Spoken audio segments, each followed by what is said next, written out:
who trust in Jesus. Today, we met Mr. John, a humble farmer who lives in a caring community. His faith in Jesus is the foundation of his life. No matter what happened, he trusts that Jesus is always his Savior and his strength.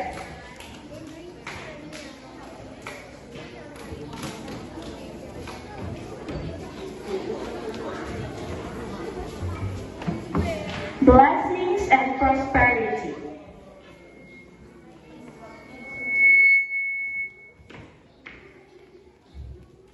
God bless John and his family with happiness, health, and plenty.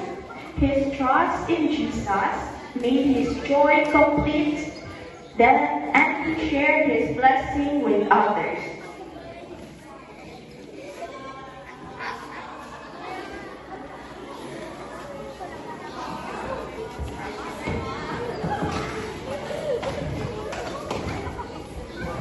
The storm and trials.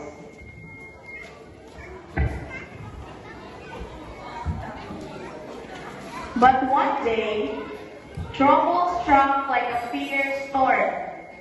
Loss of wealth, health, and loved ones tested John's faith.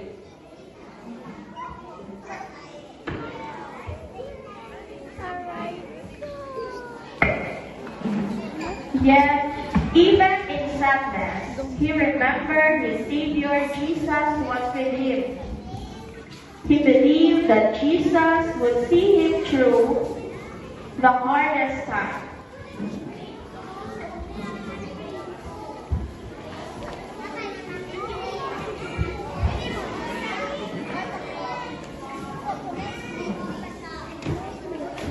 His faith remained firm, shining brighter than before.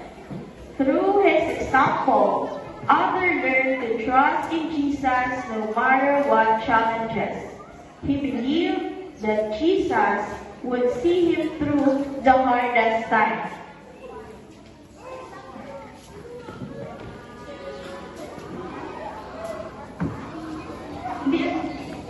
So remember, dear friends, whether in happiness or in hardship, Jesus is always our Savior.